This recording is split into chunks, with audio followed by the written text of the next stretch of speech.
Hi, everybody. If you want to evolve your off-piste and touring, you need to build on a framework for being safer with understanding how avalanches are triggered and perhaps more importantly, why avalanches are not triggered. You also need to understand how the compatibility of technique and gear matches what you actually want to do. So I'm here to talk about a four-step model of triggering. Mark's going to talk about technique, balance, and how to fit together bindings, boots with touring skis so you can have a better time out there and be more safe. Check out our in-depth talk. So welcome to this in-depth Backcountry Smarter. This is our fourth actually webinar. And what we're going to do is I'm going to be doing a piece on triggering of slab avalanches, and Mark will do technique and equipment more in depth on that subject. And we're going to talk for about 50 minutes total, and then so if you hold your questions until the question and answer session afterwards, that will make it work very, very smoothly. And we're here to do questions, answers, comments for as long as you like. And just a little bit of history behind these webinars, these pre-season sessions, output focused. Mark and I got together and decided we were going to do some on-snow courses, and decided that in order to give everybody the maximum amount of information possible, we needed to do some pre-season debriefings. But then we thought everybody could benefit from it, not just the people who'll be joining us for the courses. And that's why we opened it up to everybody. And so our goal here is to provide you with information, concrete things that you can take away and apply tomorrow on the mountain if you like. Another thing we stress is that with all of this, you don't have to be perfect to make things safe, and you don't have to be perfect to have a really enjoyable time out on the mountain. This is our third webinar this autumn.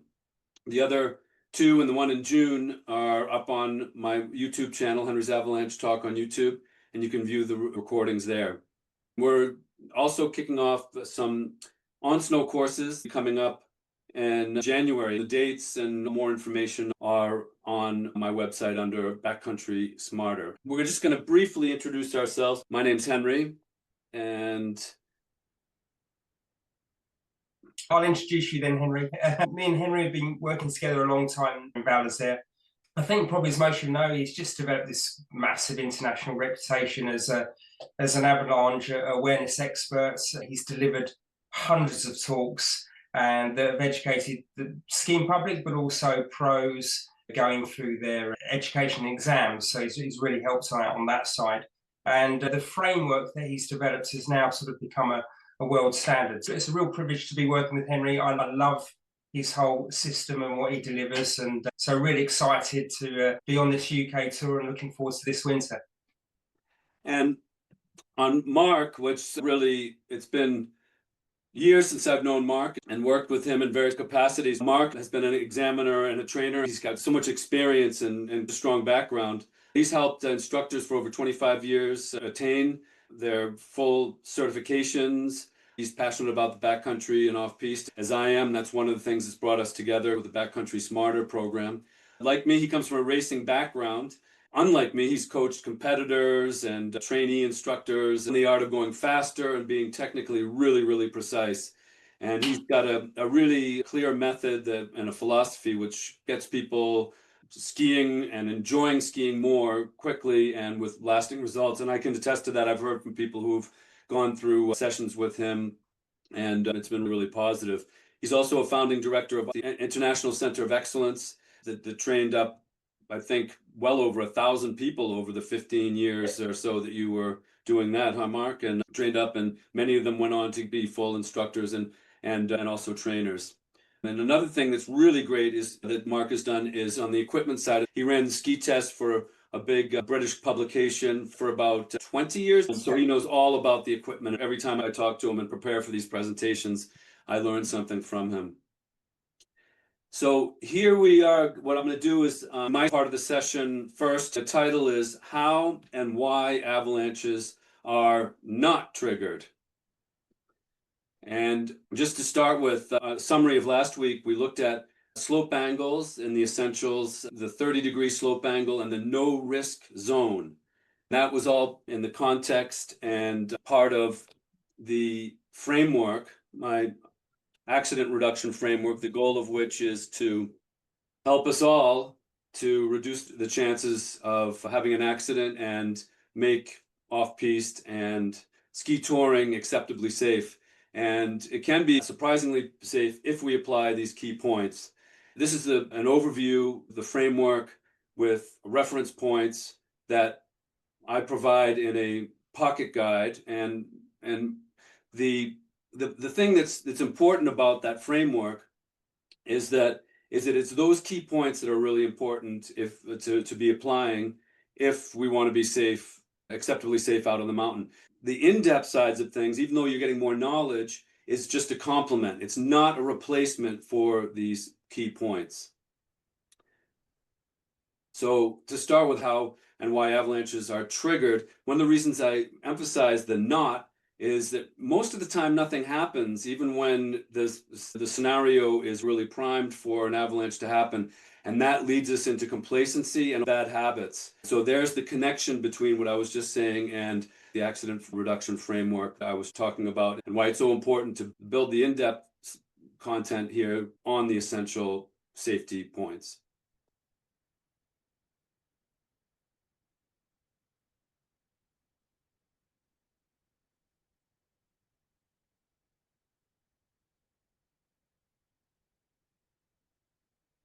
So the main type of avalanche that we're going to look at is the cold, dry slab avalanche, because that's involved in 95% of accidents. And when an avalanche is triggered by someone, it's called an accidental avalanche. So it would be triggered by the victim, someone in their group, or someone above, like right here. And there's a few key ingredients that need to be involved in order for an avalanche to be triggered. And there's a cohesive layer of snow on top of a weak layer, a steep slope of 30 degrees or more, and a trigger. A cohesive layer of snow leaves a fracture behind or a crown at the top. It slid on a weaker layer underneath it.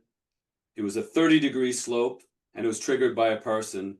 One of the victims, more and more we see people triggering avalanches above others with the increased popularity of off-piste and ski touring. This is not something that I would suggest you do. You won't be making friends that way out in the backcountry.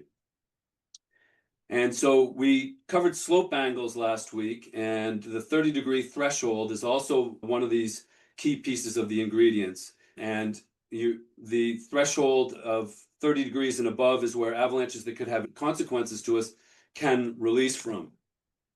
And this steepness, just to give you an idea, 30 degrees is a really steep part of a red run in Europe to a black run steepness. The thing about these key ingredients is that you can have all these 4 key ingredients and still nothing happens most of the time. And then when it does, we're totally surprised. We need to look a little bit deeper into things and investigate further to really understand how and why avalanches are triggered, and also why they're not triggered, even when they should be. So we're going to start with some practical observations. I sometimes refer to these as perplexing observations or perplexing points because they're counterintuitive and can be really misleading. One of them is that very often a slope will avalanche not on the first person, not on the second or third, but here it's the 7th person, but sometimes it can be on the 100th person. And that is perplexing. We're going to seek to explain why that happens, but it can be really misleading. Also, a practical observation is that avalanches can be triggered from well below on lower slope angle slopes, and they release way above. And finally, nothing happens most of the time. And when nothing happens most of the time, we're led into complacency, and also bad habits can be developed. Part of this session this evening is to answer why these things happen out on the mountain, in view of better understanding why avalanches are triggered and why not. To start answering these questions, we need to look deeper into the snow. And the snowpack is the total amount of snow from the ground to the surface, as something that has multiple layers in it. It's made up of lots of different layers, the snowpack. These layers are made up of different types of snow that make up different layers. And some of these layers are stronger than others. Sometimes you can have weak layers deep down in the snowpack. And when I talk about weak layers, there's layers that don't have any cohesion. It's snow that doesn't have any cohesion. And indeed, sometimes the entire snowpack can be a weak layer made up of really sugary type of snow, like right here. It's called depth hoar, and or faceted grains. And the reason I'm focusing on this type of snow is because in Europe, faceted grains are involved as a weak layer in most avalanche accidents. When slabs release on a weak layer of sugary type of snow, like this right here is being demonstrated. And a lot of times what happens is, especially if it hasn't snowed for a while and you have lots of clear nights with lower temperatures, an entire snowpack can be filled with this sugary facets. For this presentation tonight, we are going to look at the main type of weak layer. I want to emphasize that when the entire weak layer is made up of depth, it's not a dangerous layer. It's not unstable. However, if you have fresh snow come down on top of it, things can become really unstable. Like right here, you have fresh snow coming down on a really weak layer. Then the ingredients are starting to come together to create a really unstable situation. So there's a cohesive layer of new snow, weak layer underneath it, and if you have a steep slope of 30 degrees or more and a trigger, this is the scenario that can potentially happen.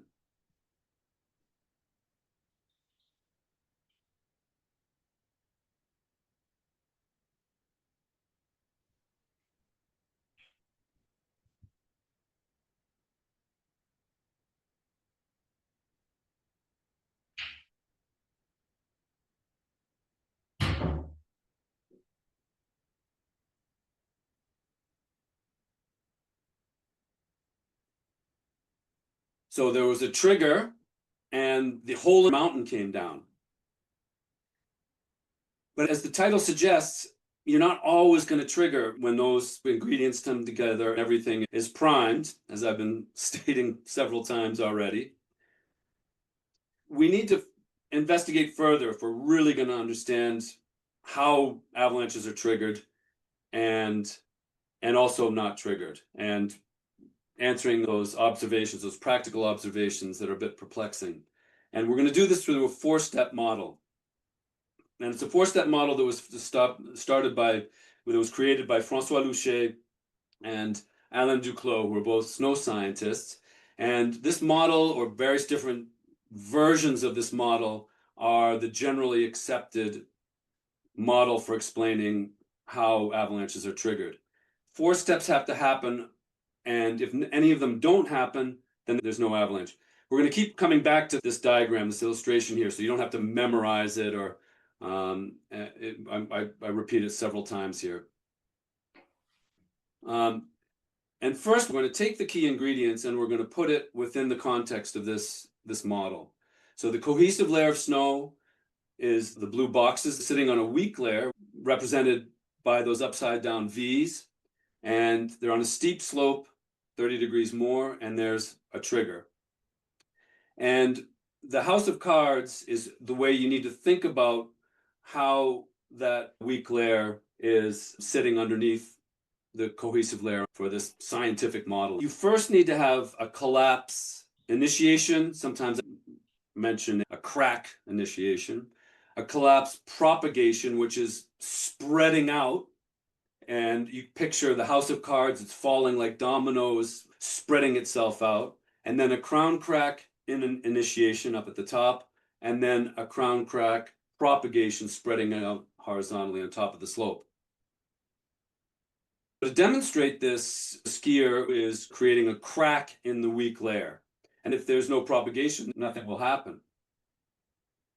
And to demonstrate what happens after there's propagation or spreading out, when there's a collapse of the house of cards underneath that goes around, up the mountain, down the mountain, then you're moving into step 2. I have a fantastic little video here that shows exactly how that's happening. This person is initiating a crack initiation, a collapse initiation. That crack or initiation gets big enough and then it propagates, it spreads out.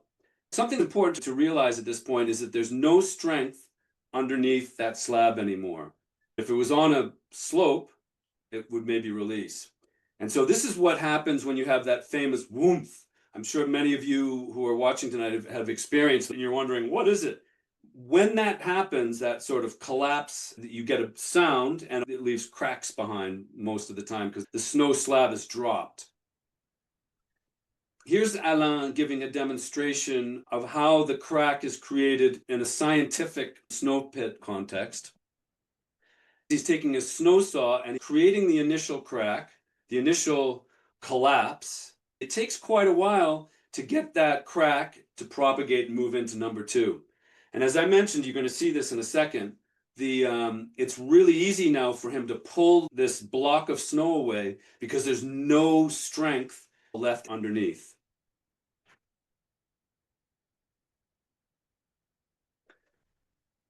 To summarize, what happens is the trigger, the person, the victim, initiates a collapse. That's number 1. Then number 2, you get a propagation of the weak layer.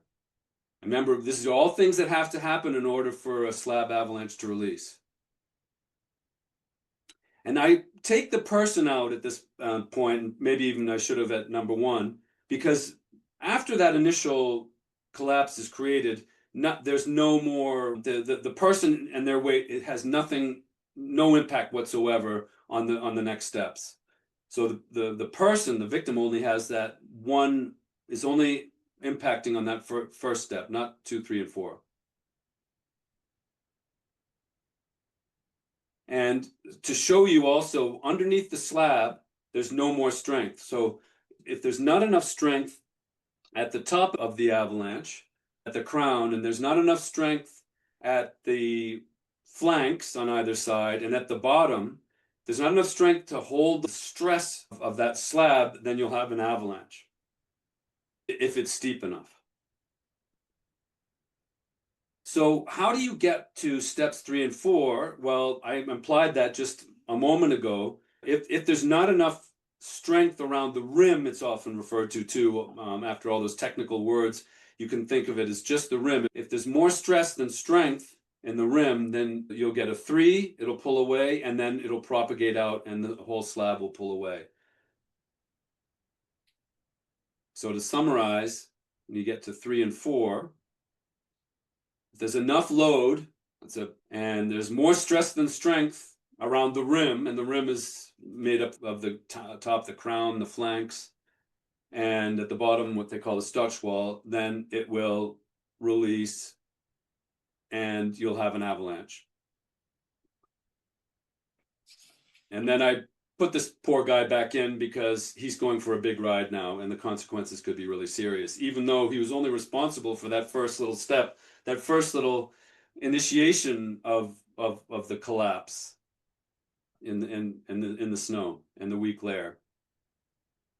Scientifically, if you look at the lower right-hand corner of this video, there's a person putting, it's called the propagation saw test. He's doing a number 1, and once that initiation gets big enough and propagates, there's no more strength left. If that block of snow is heavy enough and it's deep enough, it will move away and it will release and move down the mountain. And if you're on top of that, you're in a very, very dangerous situation. Here is a demonstration with a person taking a big fall. That will really create a collapse initiation. I think that extra turn was enough to create a situation where you had propagation of the weak layer, then the sides, top, and bottom couldn't hold on to the weight of the slab that was left. You can see how big that crown line got. So you need to have that collapse initiation, the collapse propagation spreading out, the crown crack initiation, that split, and then the crown crack propagation in order for an avalanche to happen. And if any one of these pieces don't succeed or move forward, you're not going to have an avalanche. So if we go back to the practical observations, that model helps us to explain why the first few people didn't trigger the avalanche, because all those ingredients might have been there, but each step didn't take place until the seventh person. It also helps to explain why avalanches can release from way above us. I've heard of even a kilometer above someone who triggered it on a flat area below the slope.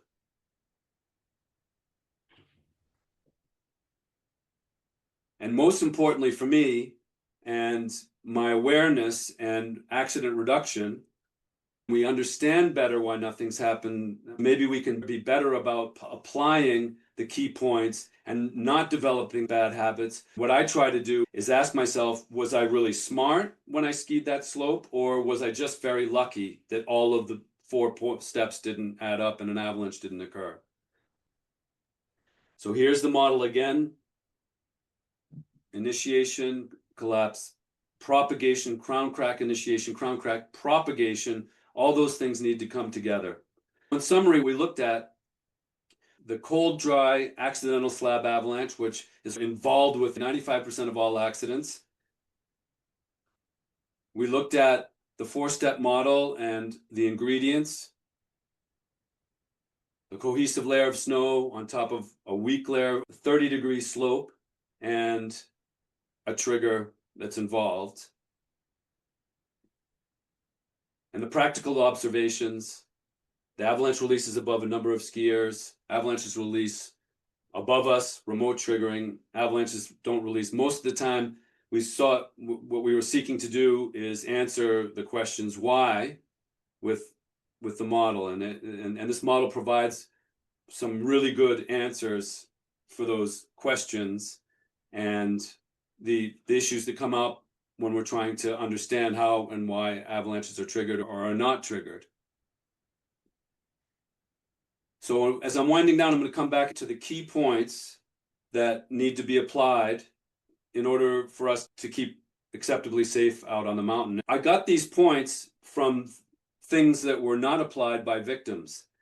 They weren't applied by victims who had education, who had experience, but they just weren't applying the key points. You need to have a method and a system for always applying these points, and that's why I keep coming back to it. That's what I didn't do when I had a big avalanche. Even when I was experienced, I was known as the avalanche educator. After this, I was known as the avalanche maker when I triggered a massive avalanche because I wasn't applying all those key points.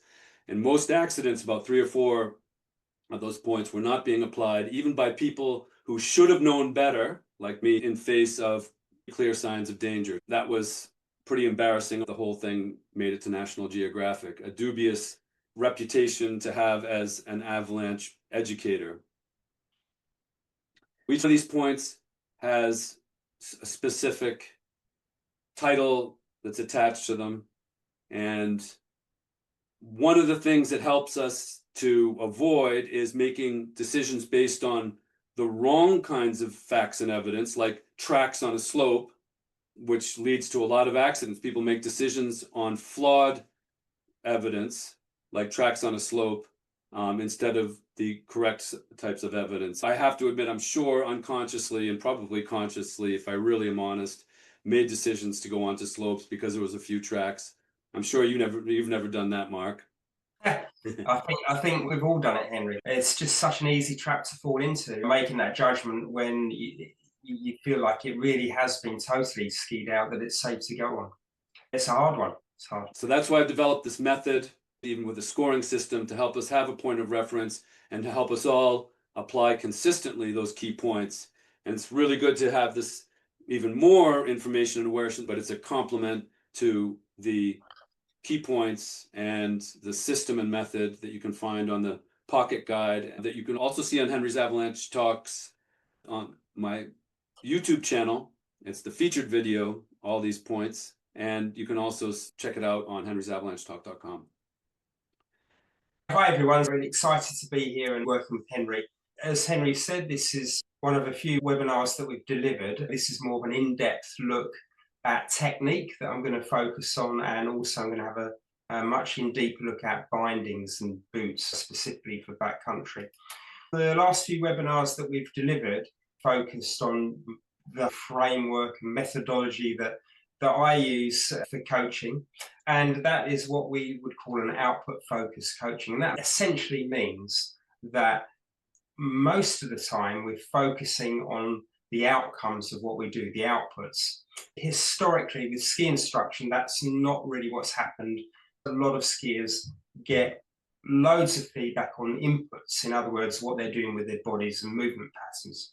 If I can give you an analogy that might make sense of this, when you were all learning to drive, if you were braking the car too sharply, your instructor would say to you, right, when you get to the next set of lights, try and make your braking smoother, and hopefully you would have achieved that. What the instructor would not have said is, right, when you get to the next set of lights, I want you to extend your ankle joint and extend your knee joint. Hopefully that makes sense. So the instructor is teaching you with much more of a focus on the output, the outcomes of your actions. So if we're looking at outputs in terms of skiing, and outcomes of that, a really clear one is control of speed and line. And we've really looked at that on the last few webinars that I've delivered. What we've flagged up before is a couple of really important key methods of how to control speed, one of which is arc length, the timing of when you release from one turn into the next, and the other one is skidding, which is how you get the skis to skid and scrape against the surface to control speed, which is really good for steeper terrain. We also looked at line in terms of, if you watch all good skiers, they'll all make nice round arcs.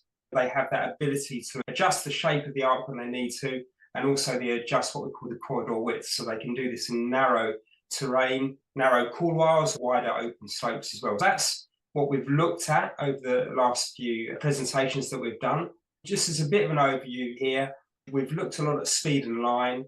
We also looked at what we call the action of the ski, which is with the ski, you can turn it, you can adjust pressure on it, and you can also adjust the edge angle of the ski. And that is an output as well. You've got to do something with your body to get that result with the ski. So that would also be what we call an output. Most of the time when we're coaching, we're actually focusing on these outputs. What's your line? What's your speed? What is the ski doing? Do you know what you need to do with the ski? That's a really important part of this, is that very often when we're skiing, we might focus on a lot of movements, but we've lost sight of what we're trying to achieve with the ski, which is really important. Invariably, when people have a clear understanding of what they're trying to do with the ski, then everything else follows. What I'm going to do today is we're going to have a look at balance. We're going to have a look at one part of what I'd call inputs, which is what you're actually doing to make these outcomes, these outputs happen. So we're going to have a look at balance, really key part of skiing, and we're going to take a deeper dive into that. Funny enough, one outcome that makes a huge difference is actually going back to output, which is about your ability to control your speed and time. It looks really obvious just reading this, and it's so clear. Round arcs at a constant speed, that is something that's much easier to balance against rather than sharp turns at an erratic speed. And so right from the get-go, in terms of developing a good ability to balance and feel comfortable on your skis, focusing on these outcomes can really make quite a big difference. A good example of this is if I'm skiing with a group and it's really bad visibility, you know that feeling when it's a whiteout, you can't see what's ahead of you. Often balance can be improved massively by simply focusing on what line am I steering, is my speed constant, are the shape of my turns nice and round. All of a sudden you've got a much more stable base to balance against. That's a really important part of it. But then if I dive deeper and go into more specifically what you do as a person and the inputs, the big part of it is actually what's going on at foot level. If you're looking at your body as a balancing mechanism, the starting point is very much your feet, what's going on at foot level. The focus here is feet first. Our focus is very much on our feet and what sort of inputs are going on in relation to our feet. It's been said before from a very famous ski racer that the best skiers in the world have the most intelligent feet. And so often when we're coaching, we're trying to get people to just get better sort of communication with their feet and a better feeling for what's going on at foot level. So if we're relating this to balance, this is now getting quite clear on inputs here. This is an image of a racer. It's actually Michaela Schifrin, the most successful racer that's ever lived and is still competing to this day. It's quite interesting. I'm using racers as an image here because it's quite easy to see what's going on in terms of balance at foot level. All the images I've got of people skiing in deeper snow, you can't see their feet. So it's quite a hard one to use. But if you look at here, and actually if you look back, way back in the past, all the great skiers use their whole foot for support, okay? So essentially what she'll be feeling, I don't know if you can see this with my cursor here, that this is a good image here. You can see that all the pressure is very much going through the whole foot. The ski is tilted over, the pressure is going through the middle of the foot. So she's very much feeling the ball and the heel of the foot. Quite interesting here, and this is more of a racing perspective, if you're losing grip on icy conditions, you can end up using a bit more heel, which will give you even more grip. At this point, if she went forward and had loads of pressure on the front of the boot, the front of the ski would load up, but the back of the ski would have low pressure and it would just wash away and she would lose grip. Now, it's a bit of a conundrum why this has happened, but really for a long period in the history of ski teaching and still to this day, the mantra is always get forward, get against the front of the boot, get on the front of the ski. It doesn't really work and it doesn't really make sense, which is disappointing for you if that's been your go-to sort of saying in your head as you're skiing. And if I can look at that in terms of something we can relate to in real life, if you're just at home, out on the pavement, waiting for a bus, you'll stand using the whole support of your foot. So you'll feel the ball and you'll feel the heel. And you'll feel like you can stand there for hours. And invariably, if you're unlucky with the bus, you might need to. But you'll feel that you can relax in that position. In the same scenario, if you ended up trying to put the majority of the pressure on the ball of the foot, you would immediately feel unbalanced. You'd immediately feel lots of tension at foot level and you'd fatigue really quickly. And obviously the same would be happening if you go on the ball of the foot. What I'm trying to say here is this sort of focus of trying to feel the whole foot and being supported by the whole foot is natural. That's what we do as humans. And we need to continue to do that as we ski. So I've just got another image here, another World Cup athlete.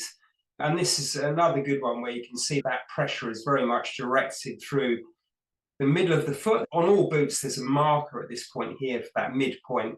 So you've got pressure coming through equally ball and heel. If you look at Thomas Fanara here, if you look at his lower leg, you can see it's very much in line with the cuff of the boot. He's not pushing too hard on the front of the boot because he'd lose grip with the ski. So it's just another good image of that.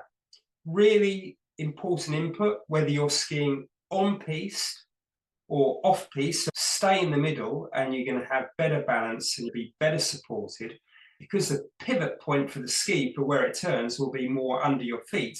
It's much less effort to turn the skis as well. It's super important. It's very easy to talk about these inputs and where the pressure and the balance should be. But a lot of this can also be affected by just tension in the foot. And they can often happen even in a group session where you're trying to learn this sort of way of feeling for balance. As soon as you try and do something different or you feel challenged with conditions, any of those scenarios, there will naturally be tension and it will start at foot level. If you've got tension at foot level, it's very hard to find that right place where you're nicely balanced over the middle of the foot. We're trying to have a foot that's relaxed enough so we can really work with it, but we're still actually putting in quite high physical inputs with our body. Now, your foot has thousands of receptors, and that's our main point where we feel what's going on in terms of pressure and angle. So your body needs to be open enough so you can receive that information and naturally react. It'll only be open enough to receive that if the foot is relaxed enough. Okay. Now, often what I hear is when you look at good skiers, people talk about, wow, they're so stable with their upper bodies, they're really disciplined in what they do. But actually what they've got is a really stable foot. Their base of support is super stable.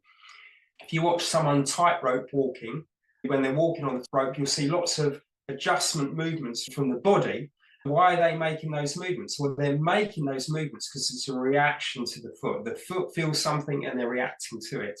Now, with the tightrope walker, if you sit them right, I know how you can improve your balance. You need to have a really stable upper body. If you gave them that feedback, they just fall off the rope because they can't react to what's going on with their feet. So we have to be free to move and react with what's going on with our feet. As we develop with skiers, we get more effective, more efficient with the feet, and then we naturally have a more stable upper body. And Henry, I think you're quite into that, aren't you? You were saying earlier about having a freedom in how you move. Yeah, definitely. You can observe the difference between someone who's an excellent skier and someone who's a good skier. The excellent skier doesn't look like they're locked into that rigid position that you were just talking about, that a tightrope walker, if they were locked into that rigid position of having just their arms out to the side, which would be a good basic position. But if you get off balance, you got to be able to move around. Yeah, absolutely. Okay, so that's one aspect of balance, which is really important. So in summary, we looked at using a really good output, shape of the turn, constant speed. Those factors really help with balance, and then also be really aware of what you're actually doing at foot level. It's very often misunderstood and it's super important. So I'm going to move on to gear, and this is a massive, huge arena, and I'm just going to focus briefly on bindings and boot soles for this session here, because it's really an area of confusion, specifically for backcountry skiing. In terms of backcountry off-piste bindings, we've got three options. We've got a frame binding, which they've been around for a long time now. The last sort of 4 or 5 years, hybrid bindings have really come to the fore. And we've also got, it's sometimes referred to as tech, but it's really a pin binding. So this is a tech binding pin. And so it's very light and great for going uphill. That's the sort of device that we use. We've also got these new hybrid bindings, which can be converted into a pin on the toe with full Alpine binding abilities. We also have frame binding, where you can use your normal Alpine skiing boot, but the frame releases and the whole thing can move, so the heel can rise for going uphill. I'm going to play some video here, which gives you a bit more of an overview of that. It goes into a bit more detail, which hopefully be useful. Henry, just give me the thumbs up if you can hear it okay. So if you're moving into bindings, essentially now... I can hear you. There's this... Hope everybody else can hear. You've either got what we call a tech binding, which is lightweight, uses pins and really good for the uphill, something like this ATK. It's lightweight, really easy for going up. If you're doing more hut-to-hut, longer tours, then this is the type of binding you're looking for. So you've got your tech bindings, and we've also got now what we call hybrid, which is a mix between a tech binding and an Alpine binding. As an example, we've got something like this Marker Duke PT. It's like a normal Alpine binding, but when you need to go up, you can simply lift the toe, and you've got a pin you can use. You can take the toe off completely and put it in your rucksack if you want. So the benefit with something like this is you've still got a pin to go up, which makes it easier, but you've actually got a full DIN size certified binding with lots of release options. It's much safer for the down, because when you're skiing down, just put it back into Alpine. It's got all the safety features of a normal Alpine binding. The downside of something like this is weight. It's a lot heavier than a classic sort of tech binding, so it's going to take a bit more effort on the up, but you've got much better ski performance and much more safety on the down. But there's quite a few examples of hybrid bindings now. We've also got this skis that I'm currently using, the Mark Kingpin. So again, you've got a pin at the front, but you can see with the heel, it's more of a classic Alpine heel. You've got good release values on the heel, and it's a fully certified DIN binding. It won't have quite the same contact points as something like the marker. We also have the shift, which is another hybrid binding. Whether you're looking at the marker or the shift, you've got better contact with the boots, particularly on the top of the boot.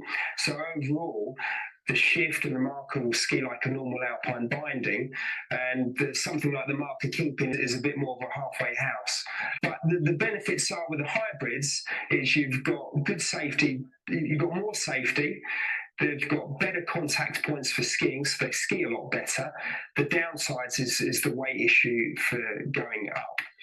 And I would say in general, with my experience, for a lot of the clients that I teach, if we're skinning, we're doing an hour and a half up, not much more than that. A lot of it is about the ski. And a hybrid binding can be a really good option because it's also a binding that you can generally use for in-resort skiing. You can use a tech binding for more in-resort skiing. They're not quite as robust, and because of the less contact points you have with the boot and the way the binding is mounted onto the ski, it won't ski as well. It's not going to have the same response underfoot as you get with a hybrid. It is a lot lighter, and they're absolutely awesome for going up. So if I was going for a lot of tours and wanted to do some sort of overnights, then I'd definitely be looking at a tech binding. But I wouldn't be looking at a tech binding if I'm trying to mix it up with quite a lot of skiing, shorter tours, and maybe something I can use for general sort of in-resort use. Okay, so hopefully that helps. I'm going to move on to boots. Just to wrap up on bindings, something that I talked about in the video is that hybrid bindings will ski better than a tech binding. I think that's really important. If you're a keen skier still trying to learn the tools of the trade and get better, a hybrid binding will ski a lot better than a tech binding. And why is that? Well, one of the reasons is what they call elasticity. So the ability for the binding to move while you're sort of being bumped around and not pre-release you. So it gives a better feeling through the ski. And the other reason is actually, just as I mentioned in the video, all of these contact points. So the contact points where the binding is actually drilled into the ski. So on a tech binding, the width of the drill points will be the screws will be narrower on the ski. So if you've got a wider mounting point, you've got much more response from the ski. And all of those contact points around the boot and the sort of suspension system the binding has, you're gonna get a much smoother, responsive, effective ski under your feet. Bindings make a massive difference in terms of ski performance as well as safety. If you don't tour that much, a hybrid binding will give you all the full release values and directions of a normal Alpine binding. The tech bindings are getting better, but they still can't match up to the ability of a hybrid. So I'm not saying everyone should be on hybrids, definitely not, but it's definitely an area that should be considered, depending on how you ski. To sort of wrap up, we're going to have a look at boot compatibility, and this is specifically more for backcountry sort of skiing. So if you're looking at boot soles, you've essentially got three different soles. So you've got your classic ski touring boot, like a lightweight skiing touring boot. One's made today and one's made 10 years ago. They will generally have what's called a Vibram sole. We've got this new system called GripWalk, which you see more on mid-range touring boots. Quite a big spread now with that. An Alpine is simply like a normal ski boot, high-performance ski boot, which is just straight plastic underneath, which in terms of backcountry would only work on a frame binding. Moving on, this is GripWalk. So essentially what happened with the manufacturers is back in the day, not that long ago, we had the touring boots with the rockered Vibram sole, which were great for walking and being up in the mountains.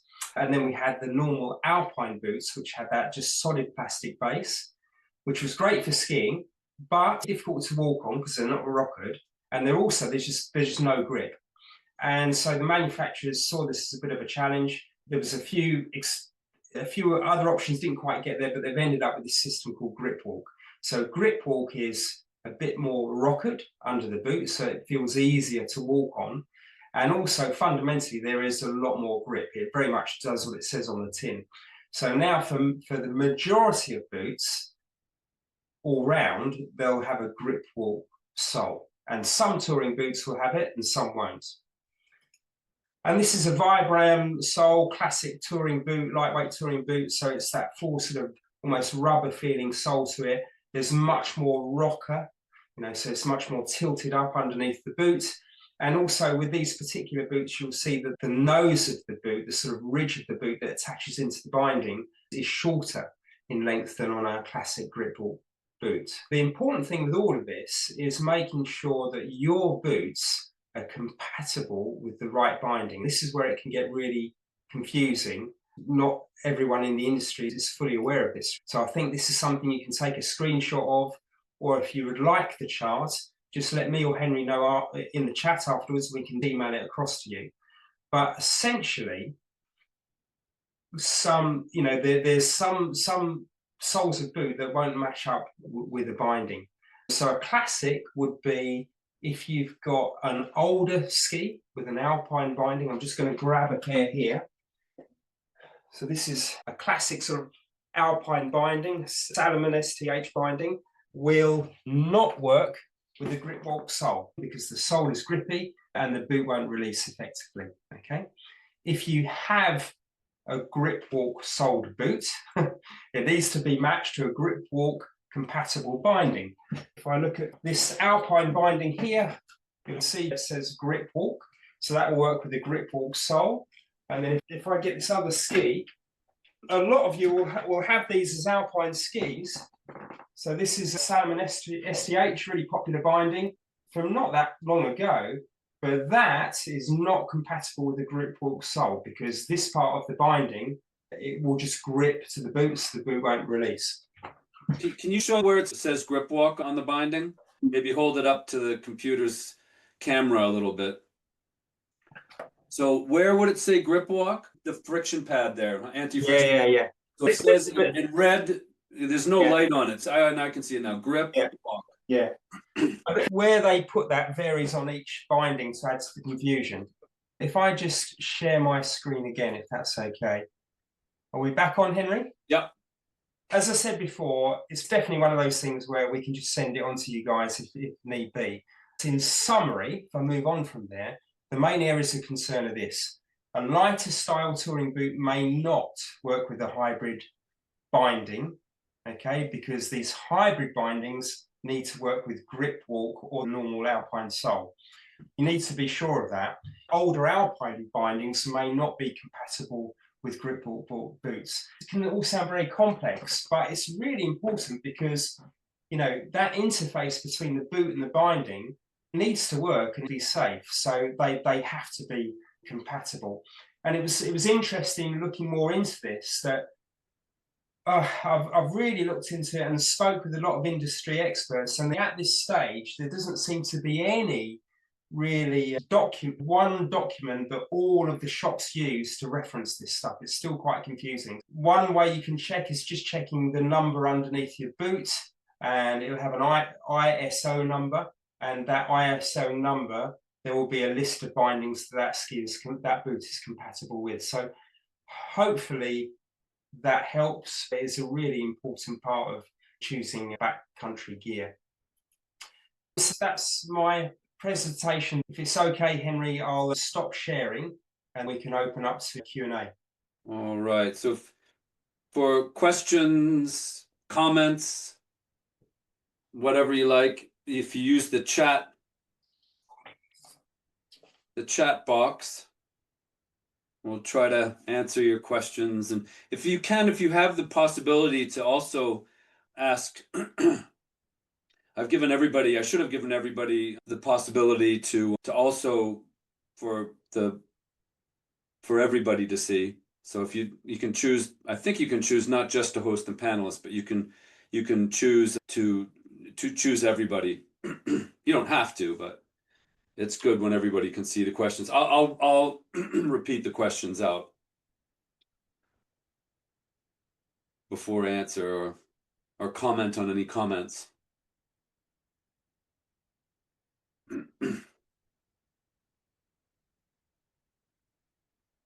Just while we're waiting, Henry, it's quite confusing with this boot compatibility. We were saying earlier that even a lot of the pros are out on the hill with clients.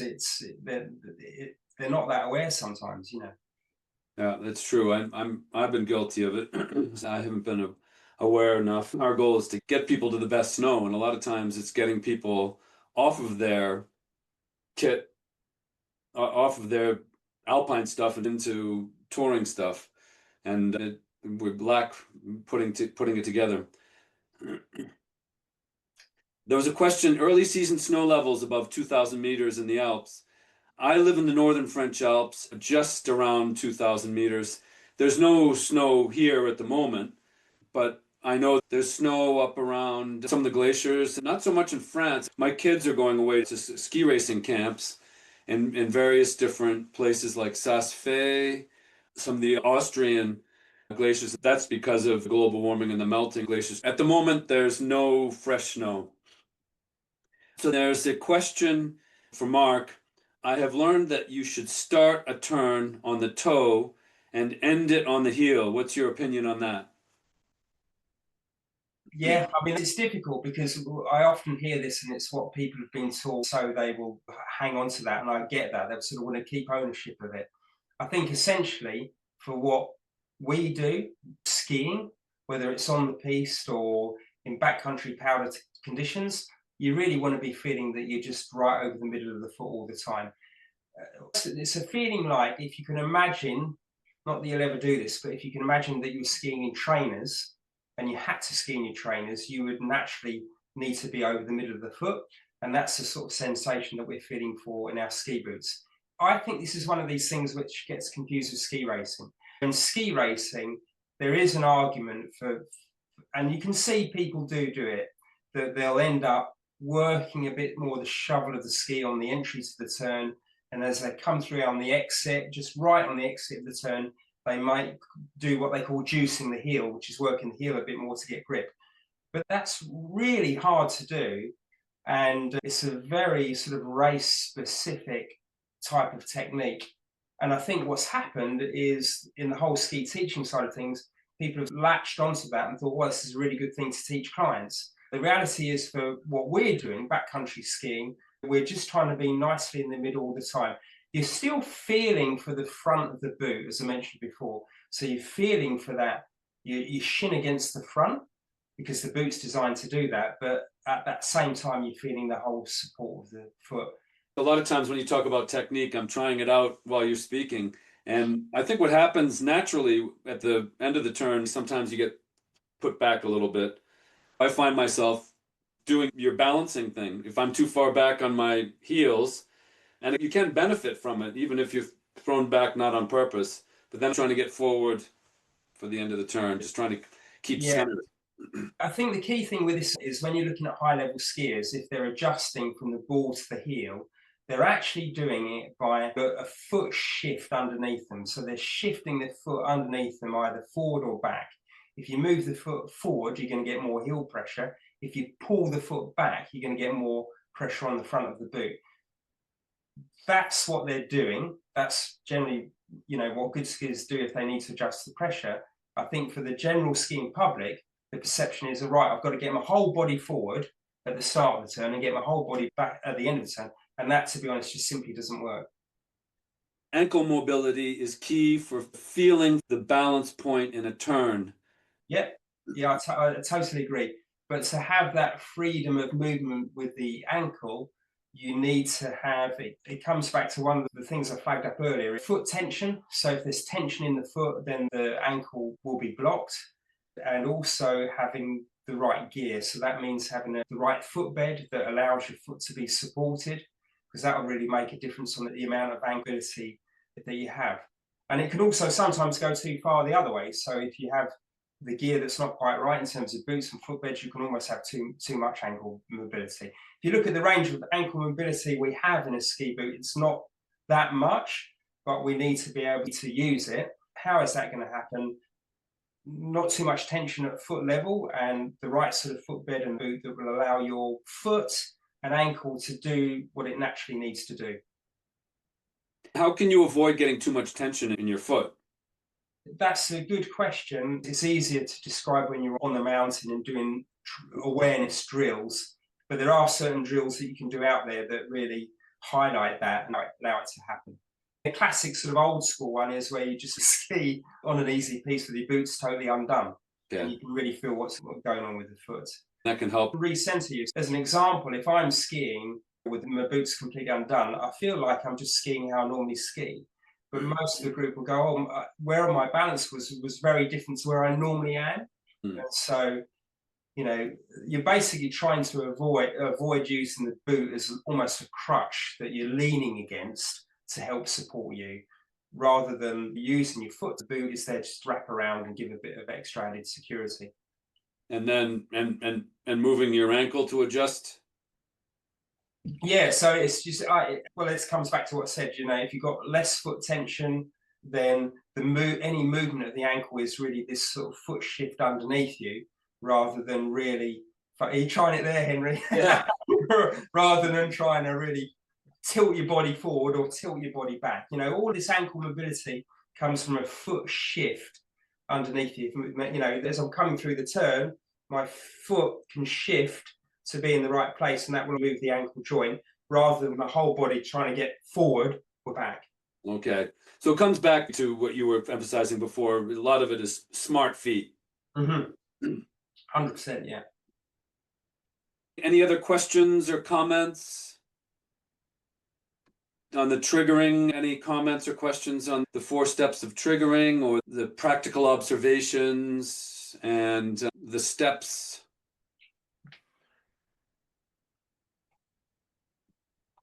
All of it crystal clear, as they say.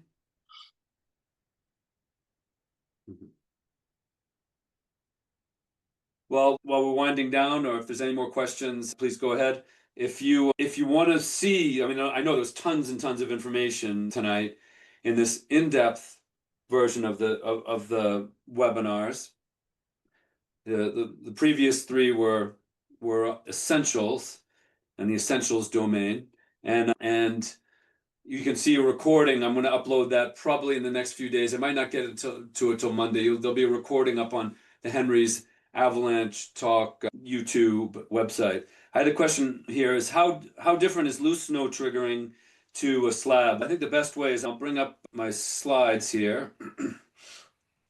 Loose snow triggering happens naturally. You can see here the difference. There's the slab avalanche related to a point. A lot of times, especially during the initial phases of the snow settling, the snow has dendrites, like arms that stick out in the flakes. They stick together, but in the initial phases of settling, there's instability. These arms disconnect from each other, and you have a little bit of instability that can start at a specific point, and then it comes down in a pear shape, so an upside down V. And those are natural avalanches. In fact, we talk about recent avalanche activity as being a clue to instability, but in these cases of point release avalanches, when you see lots of point release avalanches around, it's a sign of the snow stabilizing, actually, because during that initial process where the snowflakes are settling, they're becoming a little bit smaller and rounded. There's that initial phase of instability, and at certain points they'll start to come down and drag the loose snow down below it in an upside down V. And of course, you don't want to be sitting down at the bottom of a steep slope just after a snowstorm, because that's usually when these point releases happen. But in general, that is a sign that the snow is stabilizing, the snowpack is settling down usually after new storm. That can be encouraged by a little bit of warming too, because that makes the settling process faster. The main difference is that it's natural and it's part of a settling process. It's not an overall indication of instability on the slope. Just to give you an idea, it is only a tiny percentage of avalanche accidents that happen due to natural avalanches. Almost all of them, like I said, 95% are victims triggering avalanches, and it's a slab avalanche that's involved.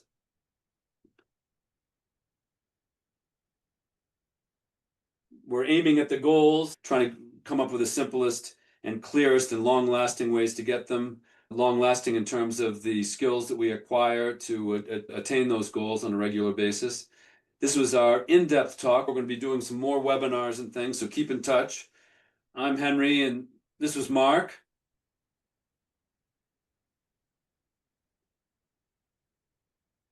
Hopefully see you out in the mountains or at one of our talks or skiing with us sometime soon. Here on Backcountry Smarter, the most intelligent way to go off-piste in touring, and with Henry's Avalanche Talk, where safety is freedom. Have a good evening, everybody. Thanks, everyone.